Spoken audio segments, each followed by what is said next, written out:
Hola, muy buenos días Venezuela, ¿cómo están? Así estamos para acompañarles en la próxima hora para informarles todo lo que ha acontecido en nuestro país en los últimos momentos y sobre todo en este plano internacional, pero que tiene una relevancia en nuestro país. Se sigue afianzando la diplomacia bolivariana de paz. Buenos días, Carolina, ¿cómo estás? ¿Cómo está, señor Caballero? Muy buenos días. Sí, sin duda alguna se sigue poniendo de antemano todo lo que es la diplomacia de paz por parte del gobierno bolivariano para estrechar esos lazos de integración y hermandad en los países hermanos, en los países de igual a igual. Bueno, el día de ayer el jefe de Estado tuvo una importante agenda en materia diplomática, en materia internacional. Vean ustedes ya allí en las imágenes, entrega de cartas credenciales de 7 nuevos diplomáticos que se suman a la lista que van a formar parte de la diplomacia de paz en Venezuela y a su vez un aspecto muy importante, la visita del canciller de Rusia a Venezuela. Primero, en horas de la mañana, sostuvo un importante encuentro con la vicepresidenta de la República, Delcy Rodríguez, con el canciller de la República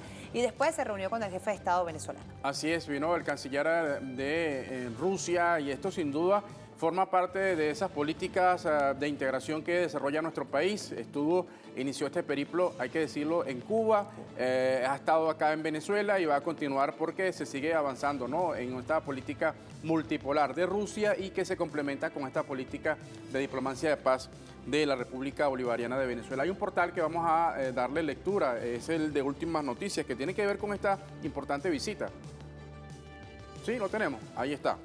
Fíjense, destaca de la siguiente manera el portal y dice así: presidente Maduro sostuvo reunión con canciller de Rusia. El presidente de la República, Nicolás Maduro, sostuvo este martes una reunión con el ministro de Relaciones Exteriores de Rusia, Sergei Lavrov, quien arribó al país para cumplir su agenda de trabajo.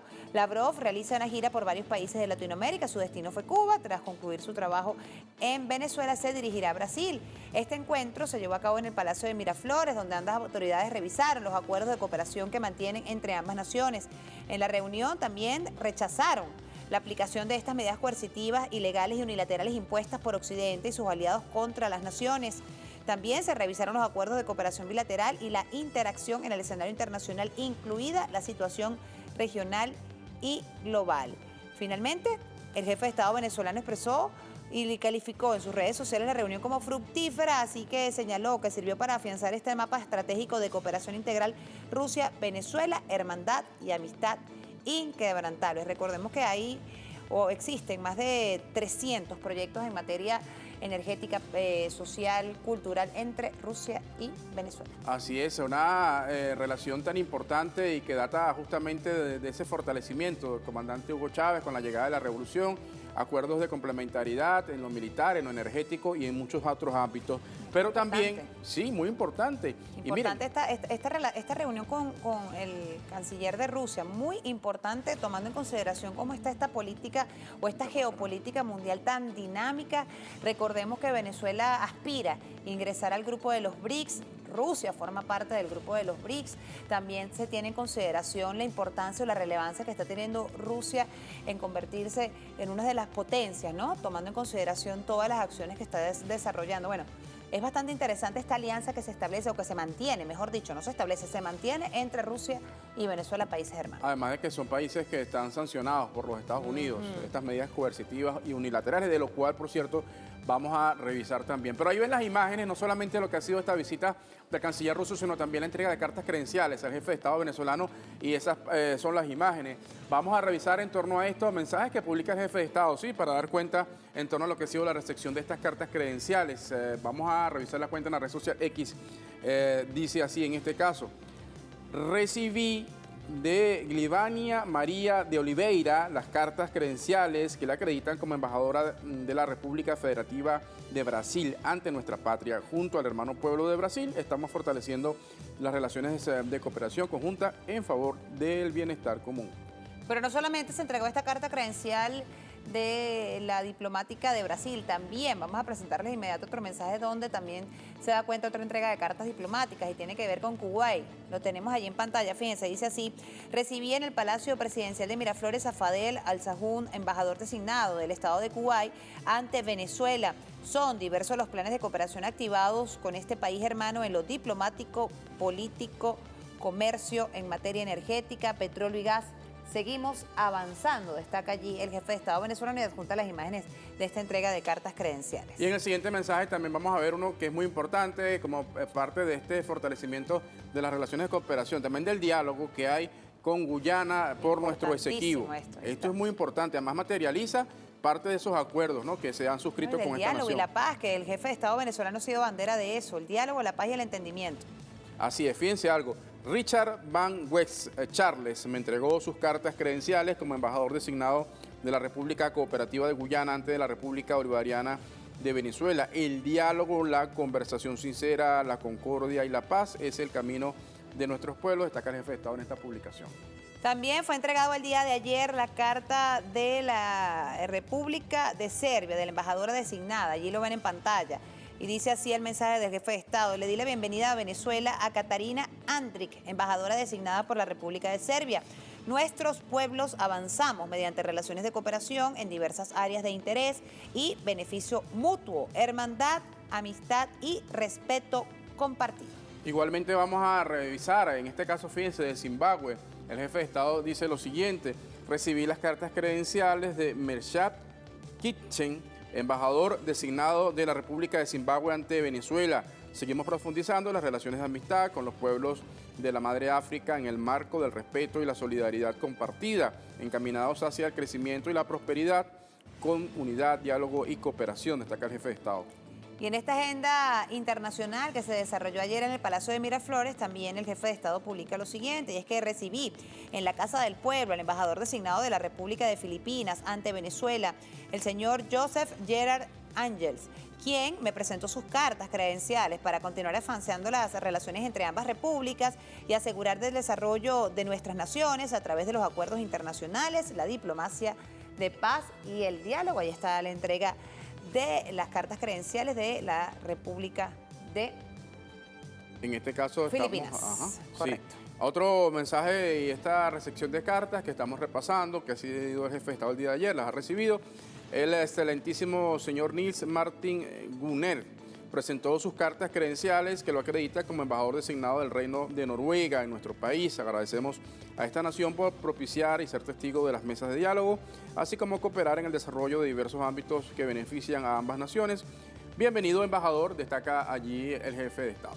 Bueno, 7 cartas credenciales fueron entregadas el día de ayer al jefe de Estado venezolano. Se afianza, se fortalece y se intensifica esta diplomacia de paz, la cual siempre ha sido una bandera en la política internacional de Venezuela, con la llegada del comandante Chávez, y ahora la profundiza el jefe de Estado venezolano, el presidente de la República, Nicolás Maduro, y se sigue, estrechando esos lazos de integración y de hermandad. Esto sigue ocurriendo en la República Bolivariana de Venezuela.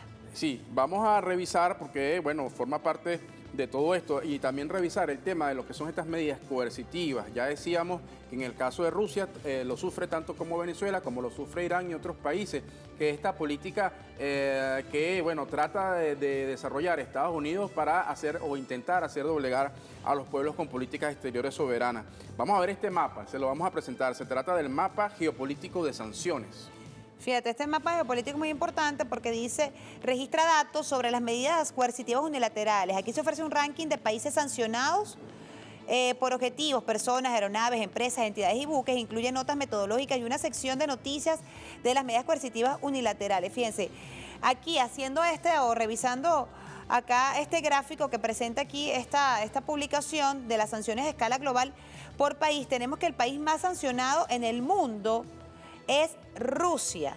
Después le sigue Irán, Siria, Ucrania y viene Venezuela. Estos son datos registrados por el Observatorio Venezolano Antibloqueo. Ahí está, una fuente de la OFAC, donde se evidencia allí que Venezuela es el 5º país más sancionado en el mundo, con estas medidas coercitivas unilaterales que uno se pone a analizarlas y son medidas que afectan directamente al pueblo venezolano. Pero mira que ese ejemplo, fíjate que Venezuela son más de 900.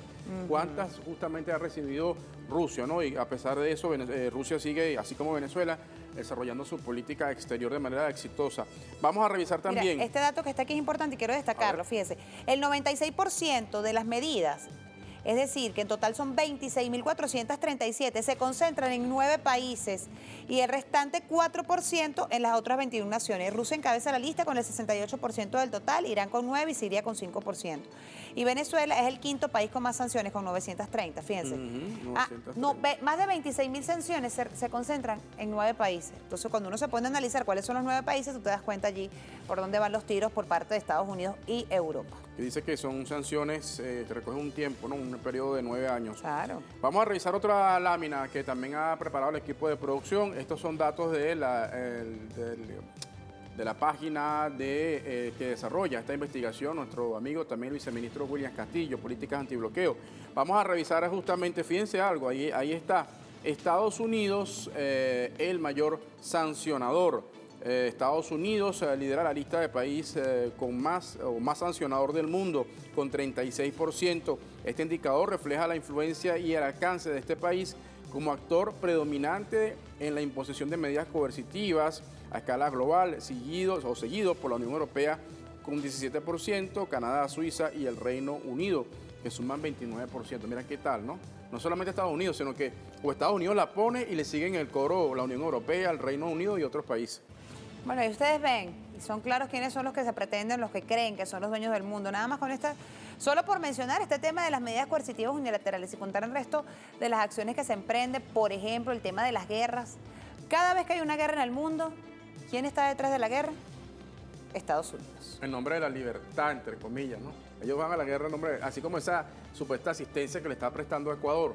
Vaya qué daño le ha Lamentable. hecho esa asistencia que le prestó a Colombia, ¿no? De lucha contra el narcotráfico. 7 bases norteamericanas en Colombia, impunidad, todo tipo de delitos, bueno. El presidente Hugo Chávez, en lo que llegó, nos mandó a salir de Venezuela, ¿ves? Porque se creían amos y señores. Lamentablemente, bueno, vamos a ver qué va a pasar con Ecuador, pero ya se están viendo algunas situaciones bastante lamentables con la imposición de estos marines, ¿no? Y de las directrices y de la línea de Estados Unidos en Ecuador. O sea, ya dejaron de ser autónomos independientes. Que es lo que les duele con Venezuela, que en Venezuela no nos dejamos, ¿no? Seguimos siendo libres, independientes y soberanos, y las cosas de Venezuela las resolvemos nosotros los venezolanos.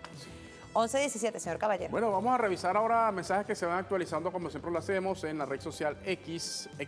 Ya uno a veces a veces lo recuerda todavía como... Sí, vale, tenemos que hacernos ese cambio de chip de Twitter a X. Mira, ahí está, el jefe de Estado venezolano destaca lo siguiente, dice así: las venezolanas y los venezolanos estamos enfocados en producir para vencer, pariendo recursos, innovando, creando y yendo más allá.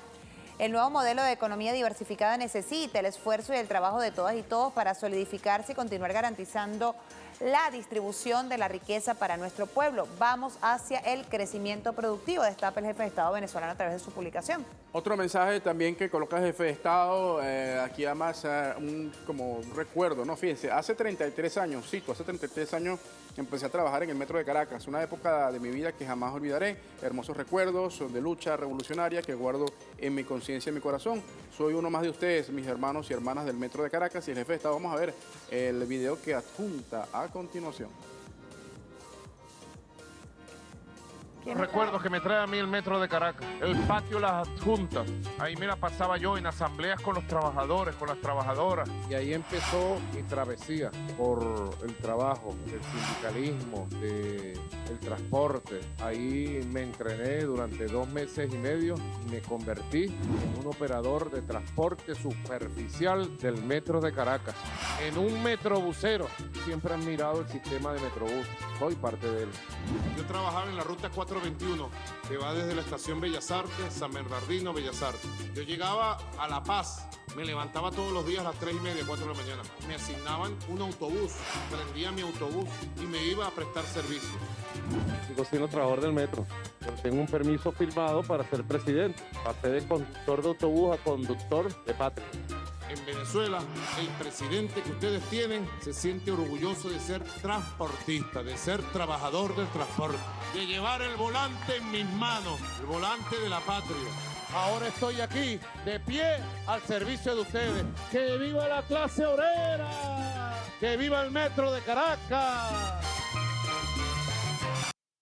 Así es, jefe de Estado, viste, dijo, sigo siendo trabajador del metro, estoy prestado aquí en la presidencia. Más mensajes que se actualizan a través de las redes sociales por parte del jefe de Estado. Dice así: al cumplirse 90 años del infame asesinato del héroe antiimperialista nicaragüense Augusto César Sandino, general de Hombres Libres, honramos su gesta libertaria, símbolo y bandera de los pueblos del mundo que defienden su dignidad y combaten la explotación y la injusticia. También se tiene un video a propósito de este tema. Fue Augusto Sandino, luchador y mártir de la Nicaragua hermana.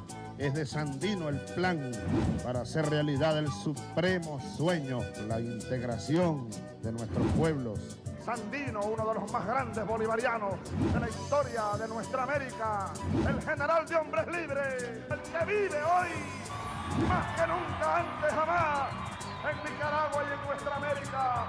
La palabra de Bolívar, como la de Sandino, la de Morazán, nos reta en el horizonte, nos reta desde los cuatro vientos, porque así debemos ser los verdaderos soldados, soldados libertadores de pueblos. ¡Que viva Sandino! ¡Que viva la revolución sandinista!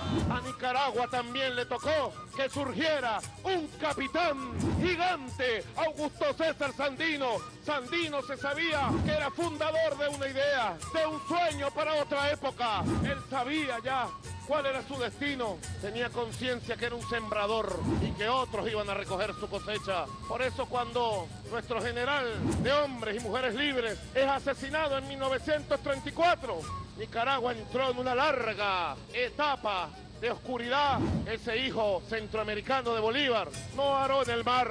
Gracias a Dios surgió una generación sandinista que pudo refundar con fuerza las ideas históricas de Sandino. ¡Que viva Sandino!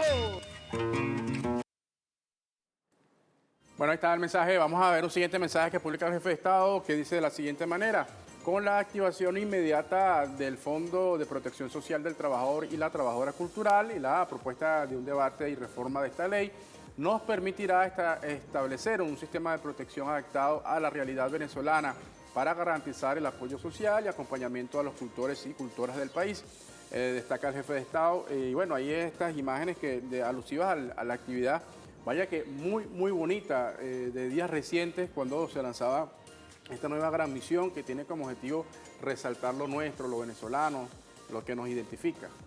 Bueno, amigos, 11:22 minutos de la mañana. Vamos a establecer nuestra primera pausa acá en su programa Café en la Mañana. Precisamente vamos a estar hablando a la vuelta de esa geopolítica mundial y de qué manera nuestro país, Venezuela, sigue afianzando esos lazos de la diplomacia, de la integración, de la hermandad, y muy importante, esa visita del canciller de Rusia a Venezuela, Sergei Lavrov, y cómo siguen avanzando esas políticas con ambas naciones, Venezuela y Rusia. ¿Con quién nos vamos a tomar el café, señor Caballero? Ahí está Fernando Rivero, internacionalista, amigo de la casa, también politólogo. Vamos a hablar de ese tema. Eso será a la vuelta. No se aparte, ya venimos.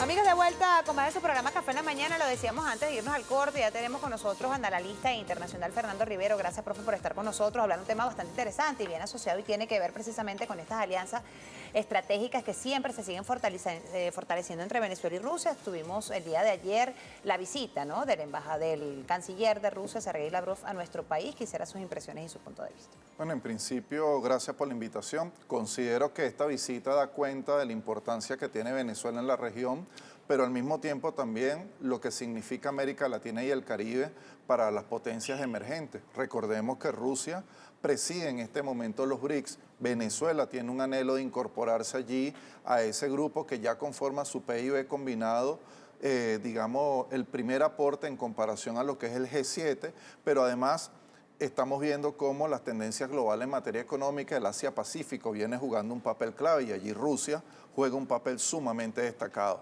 De manera que esto es muy importante para Venezuela y esperemos que la cooperación en diferentes ámbitos se traduzca, entre otras cosas, en mejor calidad de vida para los venezolanos y venezolanas. Justamente Rusia, ¿no? El canciller ruso visitó en este caso Cuba, Venezuela y va ahora a Brasil. La importancia que tiene Venezuela de seguirse abriendo justamente en el marco de esta diplomacia de paz, en un contexto especial donde Venezuela también ha respondido a nuevas injerencias de parte, por ejemplo, de la Unión Europea.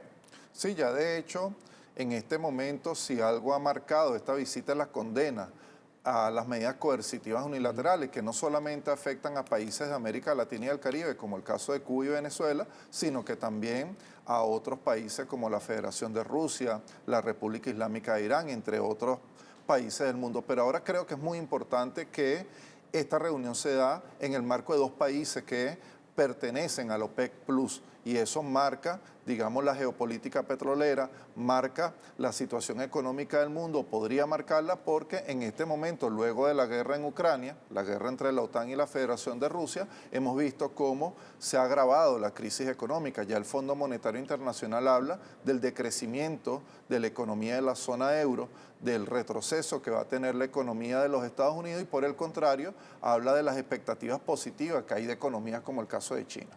A ver, profe, ¿cómo se plantea esta visita y estas alianzas que tiene Venezuela, por ejemplo, usted ya lo nombraba, con Rusia, con China, con Turquía, con Irán, en el mapa geopolítico mundial? Está cambiando, ¿no?, de manera radical. Ya los que se creían los dueños y amos del mundo están viendo temerosos, ¿no? Cómo se están potenciando países como Rusia, países como China. ¿Cómo se planifica, cómo se ve ante el mundo esas alianzas que tiene Venezuela con estas naciones? Digamos que hay una tendencia, por una parte, de una crisis global del modelo de convivencia, una crisis que es multidimensional del capitalismo neoliberal, y por otro lado, un ocaso de la hegemonía de los Estados Unidos. Lo que está ocurriendo en este momento en Asia Occidental, lo que está ocurriendo acá en América Latina y el Caribe, donde gobiernos de corte progresista o revolucionario han llegado, digamos, a tener una gran fuerza en sus respectivos países, se da cuenta de un nuevo momento. Y al mismo tiempo se hace necesario repensar no solamente las relaciones internacionales, sino también una institucionalidad que permita, digamos, que los países, que los pueblos gocen del sagrado derecho a la autodeterminación, la soberanía, y que cesen las agresiones, como es el caso, por ejemplo, de las medidas coercitivas unilaterales, que ha sido, por cierto, uno de los temas centrales de la visita del canciller de la Federación de Rusia. Y que justamente lo revisábamos en estos datos, ¿no?, donde da cuenta que Rusia es el país más sancionado de manera ilegal por Estados Unidos. ¿Cuáles son las perspectivas en este año 2024, que además hay elecciones en Venezuela, pero que también hay elecciones en los Estados Unidos, donde además venimos de procesos electorales como el de Argentina y como el de El Salvador? ¿Las perspectivas para Venezuela? Para Venezuela. Yo creo que son alentadoras. Creo que este año, y no lo digo yo, lo dicen los organismos internacionales, la economía nacional va a crecer. Creo que esa es la preocupación que hay en la Casa Blanca. Obviamente son los enemigos históricos, jurados, de este proyecto político que está en curso en Venezuela, y por ello han hablado de levantar, digamos, la licencia tanto en materia de minería como en materia petrolera. Pero estoy convencido que el esfuerzo de diálogo, el esfuerzo de concertación política en el plano internacional va a permitir que Venezuela se fortalezca en el plano económico y mantenga la estabilidad política, porque sin estabilidad política no hay posibilidad de mejorar la calidad de vida de nuestro pueblo, y creo que esa es la tarea fundamental en la cual está empeñado el gobierno bolivariano. Profe, el día de ayer también pudimos ver la entrega de cartas credenciales de otras naciones, ¿no?, que más allá de diferencias ideológicas se mantiene un clima, y es el clima de la diplomacia de paz. El jefe de Estado venezolano recibió ayer a 7 diplomáticos de diversas naciones donde nuevamente hacen vida acá en nuestro país. También quisiera su visión al respecto, tomando en consideración de que una de las premisas de materia internacional o de la política internacional de Venezuela ha sido siempre el diálogo, el entendimiento y la diplomacia de paz. Sí, eso da cuenta del éxito de nuestro pueblo bolivariano en su justa lucha para defender la independencia, la integridad territorial, la soberanía y, por supuesto, también el esfuerzo que ha hecho el gobierno. En ese sentido, es el reconocimiento expreso del fracaso de la política de Estados Unidos contra Venezuela, del intento neocolonial de imponer cambio de régimen acá, porque en definitiva, más allá de la administración de los republicanos o bien de los demócratas, en los documentos doctrinarios de los militares estadounidenses, me refiero de las Fuerzas Armadas de los Estados Unidos, observamos que Venezuela, Cuba, las potencias emergentes son objetivos importantes de su política exterior, es decir, nos ven como enemigos, así lo dice la declaración infame que colocó Obama cuando lanzó el decreto de que Venezuela era una amenaza, y creo que esto que vimos el día de ayer da cuenta del éxito en consecuencia que ha tenido el gobierno bolivariano al obtener reconocimiento internacional, pero además ya hoy nadie duda en el planeta, salvo quienes adversan este proyecto, es decir, la Casa Blanca y uno que otro gobierno de la Unión Europea, que aquí priva un Estado de Derecho, que aquí hay una estabilidad democrática, que hay una institucionalidad sólida y que hay una democracia robusta que cuenta con la participación de todo el pueblo de Venezuela. Eso también le quería preguntar, digamos, ha cambiado un poco la geopolítica, ¿no? Si veíamos, por ejemplo, recientemente incluso Lula criticaba las acciones que estaba desarrollando Netanyahu, no el pueblo de Israel, Netanyahu, porque es el gobierno realmente... Fue declarada persona no grata. Fue declarado, o sea, esa fue la respuesta por esa crítica que le lanzó, repito, Lula a Netanyahu. Y ahí, bueno, se trató de manipular eso. Pero hay un cambio, ¿no? En América Latina, Lula en Brasil, en Colombia Petro, sí hubo un retroceso, ¿no? Allí en Argentina, en Ecuador también. Entonces, ¿cómo va a desarrollarse esto justamente en quizás un equilibrio en América Latina? En cuanto a Sí, los digamos que en este momento la política exterior de los Estados Unidos, pero también de la Unión Europea, buscan reposicionar sus intereses acá en la región.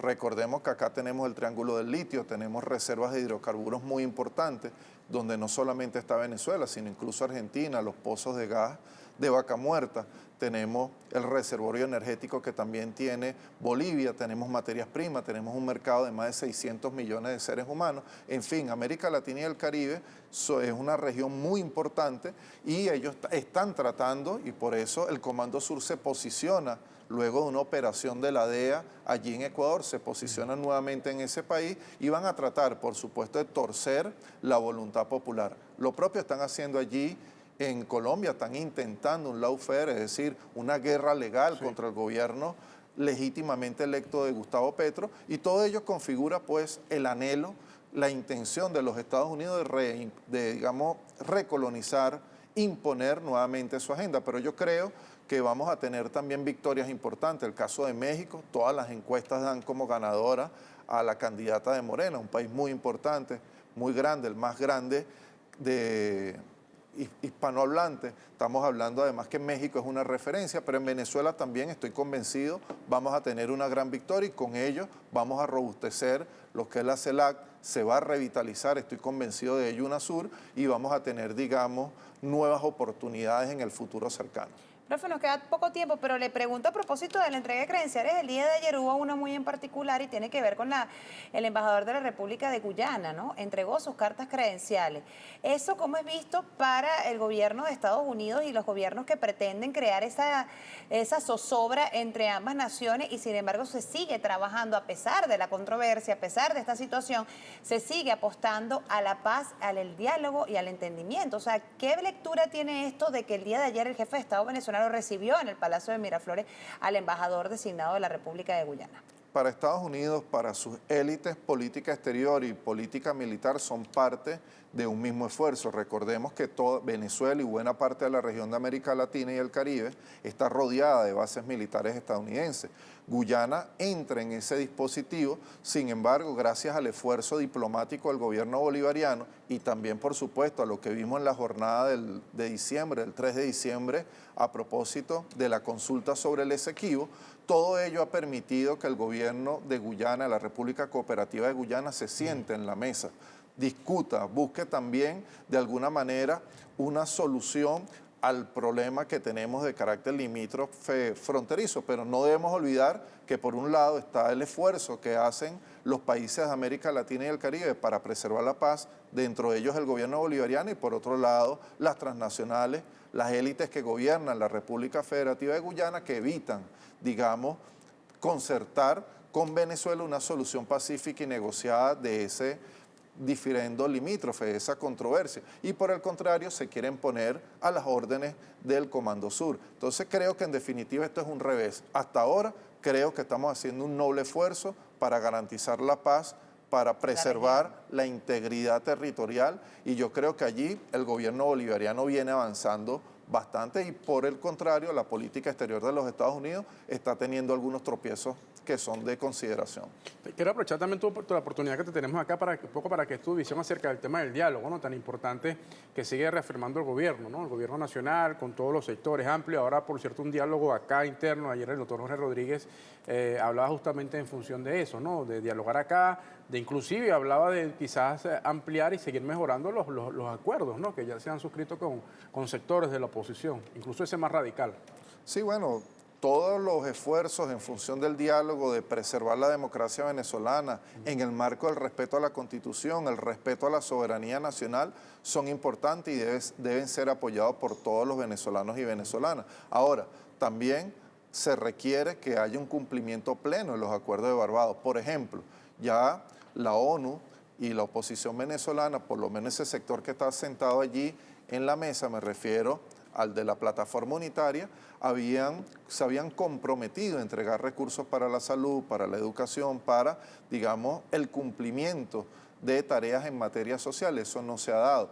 Siguen las agresiones y la plataforma unitaria no condena las decisiones del Departamento de Estado ni del OFAC, y eso es preocupante porque eso va en contrasentido de lo que se pactó en Barbados y también, por supuesto, de las reuniones previas, el periplo de discusiones que se han dado. Sin embargo, creemos que de acá va a salir, digamos, una propuesta al país de cronograma electoral. Le corresponderá al Consejo Nacional Electoral tomar las decisiones en ese sentido, pero los venezolanos y venezolanas estamos comprometidos con lo que dice la Constitución y anhelamos pues que en el año 2024 se desarrolle el proceso electoral, pero además que se desarrolle sin injerencia, con respeto a la institucionalidad venezolana y sin sanciones. Eso es una condición fundamental para que la democracia pueda ser robusta, para que pueda ser plena en Venezuela.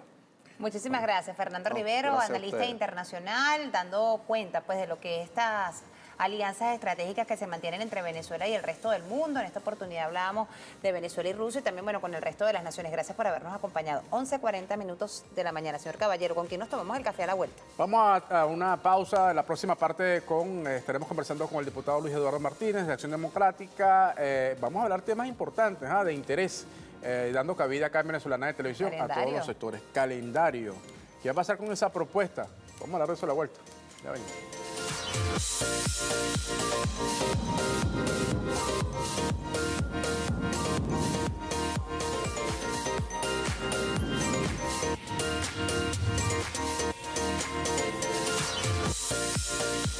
Diálogo no es impunidad. Y de ahora en adelante hablamos y que los medios sepan que estamos hablando. Nosotros vamos a hablar con todos.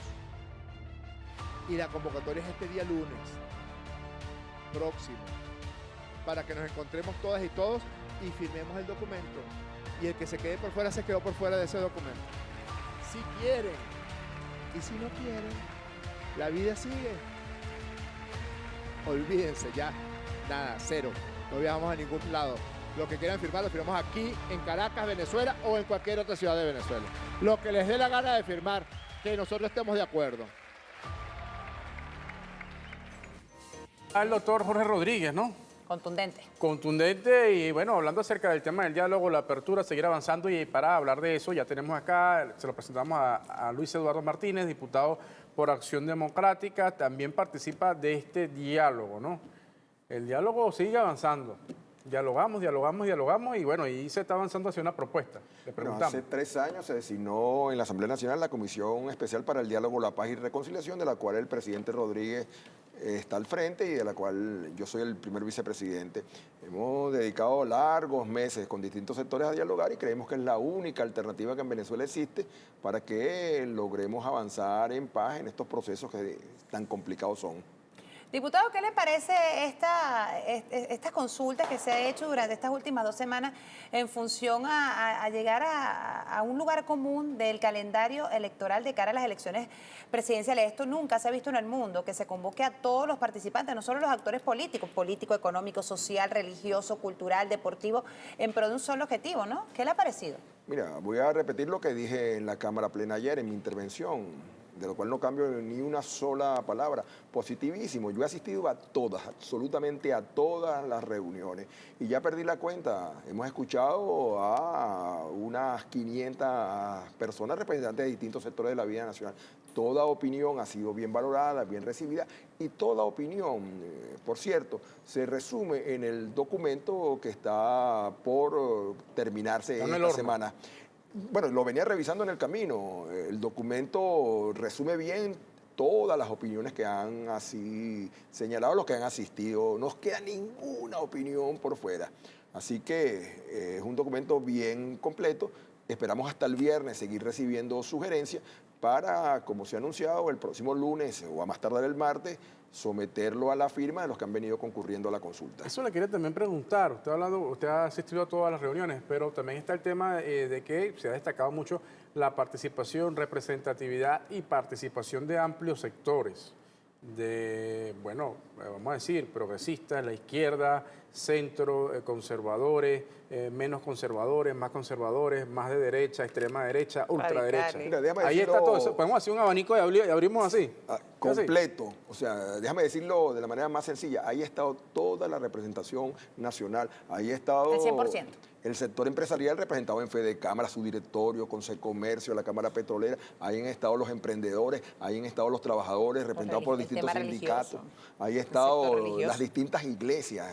¿Y las oposiciones? Han estado las oposiciones en su conjunto y los últimos que faltaban por ser escuchados fueron escuchados el día que se los lunes. habían invitado, pero no habían ido. Pero al final estuvieron, asistieron, que es lo positivo que tenemos que señalar. Por eso es que digo que ha sido positivísimo por primera vez, tú lo acabas de señalar.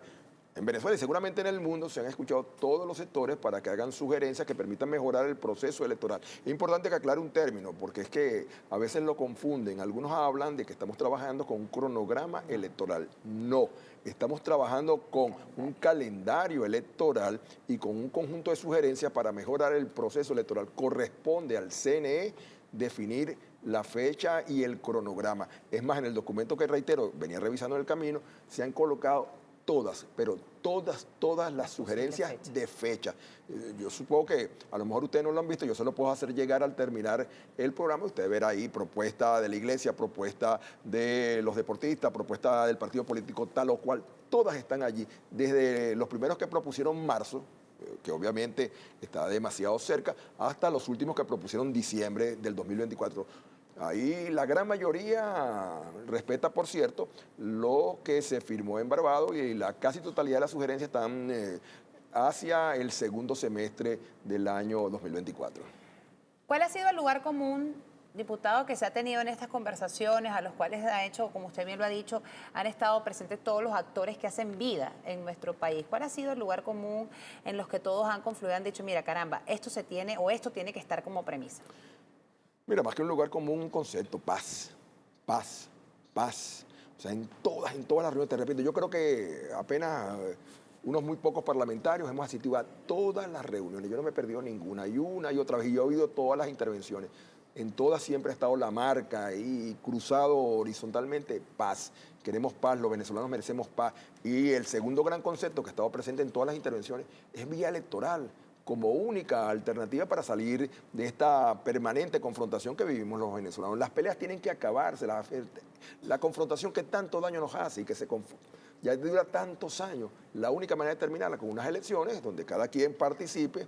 Y bueno, y otra vez lo dije ayer, no solamente es importante que se fijen las condiciones electorales y la fecha electoral, sino que también vamos a empezar a discutir un documento, un acuerdo nacional, donde todos los sectores estén involucrados, donde se reconozcan los resultados. Y una vez que se produzcan las elecciones, dejemos tanta peleadera y empecemos a trabajar por Venezuela. Pues no puede ser que mañana haya elecciones, gane Juan o gane Pedro o gane Petra, quien gane, y entonces el día siguiente estemos otra vez con estos conflictos, sobre todo buscando protección extranjera para crear mayor distorsión en este conflicto que ya es bastante delicado. Ahora bien, se habla se ha hablado mucho, uno puede pensar que el tema es solamente la fecha, ¿no?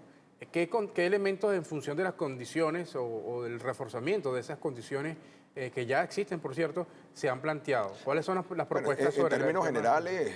para resumirlo en un solo párrafo, es que se cumplan con lo establecido en la Constitución y las leyes. Claro, hay una serie de recomendaciones específicas, que se multipliquen los puntos de inscripción en el registro electoral permanente. Digo que se multipliquen y no que se abra el proceso, porque el proceso está abierto, pero mucha gente no tiene la información. ¿Usted está de acuerdo con como plantea el sector de extrema derecha, ir al voto manual, por ejemplo? No, yo no, pues, por favor. No, le pregunto, porque hay sectores... Yo soy ingeniero, imagínate que yo entonces le diga a mis estudiantes dentro de un rato, mire, vamos a dejar de utilizar el laptop, el iPad y vamos a mudarnos para la regla de cálculo. O sea, por favor. Entonces, además... Hay sectores ahí. Bueno, pero No. en las reuniones, te repito, yo no me he perdido ninguna. Ajá. Nadie ha dicho eso. Pero hay sectores que lo plantean. Bueno, Fuera de esa mesa, vamos a decirlo. Dentro de la mesa lo han planteado. O sea, ¿qué han planteado? Apertura de nuevos centros de inscripción para facilitar, sobre todo, que los muchachos y las muchachas puedan votar, que se evalúe dentro de las dificultades que ofrece el bloqueo, el voto en el extranjero, que se garantice a los candidatos presidenciales libre acceso a los medios de comunicación oficial, que sea posible el que se adelanten campañas de motivación para que la gente vote, porque si hay algo que le va a dar legitimidad a este proceso electoral y a este acto de votación, es que los venezolanos concurran, que voten, que entiendan que el voto es la única alternativa que tienen para definir el futuro del país. A ver, diputado, usted habla de paz y habla también del tema de no permitir la injerencia, ¿no? Como una de las premisas allí. Sí, que todos han mencionado. De cara. Incluso el primero, el segundo y el tercer punto del documento, insisto, que cargo encima, señalan esos tres conceptos fundamentales entre lo que más destaca. Ahora bien, sin embargo, uno ve, o como usted dice, una cosa es la que dicen sentados en la mesa y otra cosa después lo que dicen en la diplomacia o en los micrófonos, una vez que se sientan o a través de las redes sociales y plantean otras cosas. Hemos visto de pronto algunos personeros de la ultraderecha hablar de que tiene que estar inmerso aquí el tema de Estados Unidos o tiene que tener alguna injerencia en los temas de nuestro país. También se habla de que la única posición o la única oposición posible es una y no otra.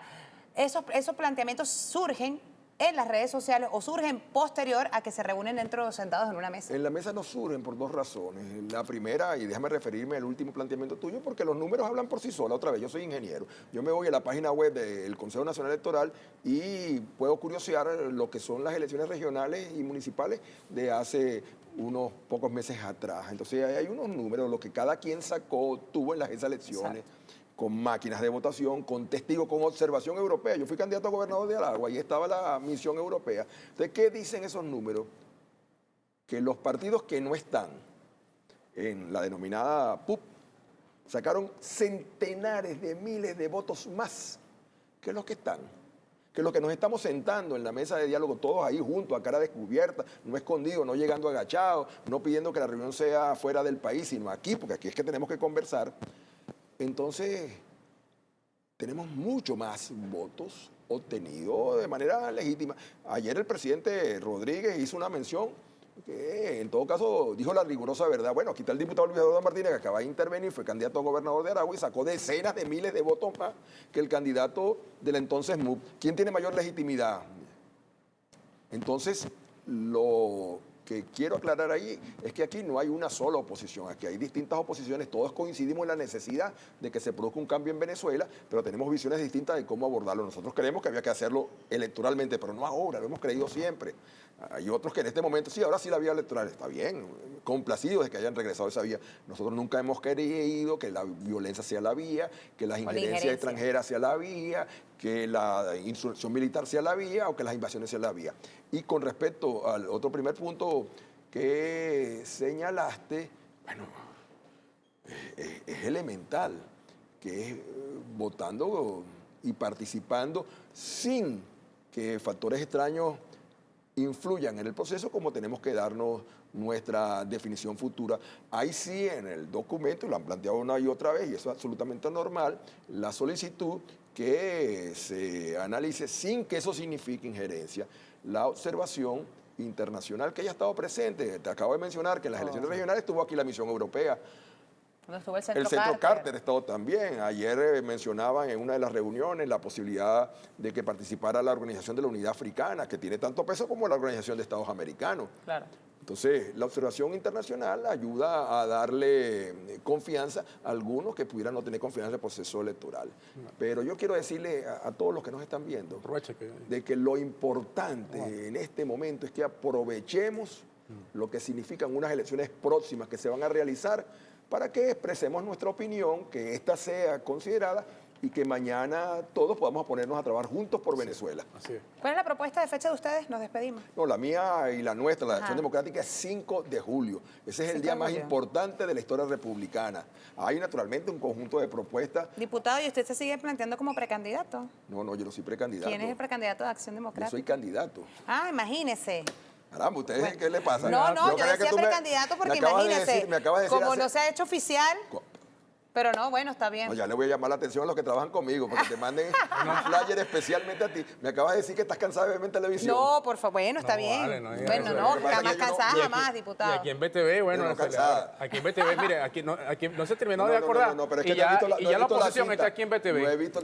¿Ve? y La por- oposición es también tener y la este es el canal apertura. de Este canal todos los De todos los venezolanos. Y aquí hay una venezolanos. voz Mire, nos que despedimos, es da cuenta de la 57. apertura de la Luis democracia. Eduardo Martínez, Ajá. candidato presidencial. Ah, bueno, de por Acción parte de Acción Democrática. El Partido del Pueblo. Ahí están Ah, los, está bien. los inserts. el Bueno, insert. 11:57, candidato, nos despedimos. Gracias por habernos acompañado, amigos. Gracias a ustedes también por su sintonía. La cita mañana, 11 en punto. Otra entrega más de su programa Café en la Mañana, siempre con una sonrisa y cobra bien, le va bien. Hasta mañana, pasen todos una feliz tarde. Chao. Gracias.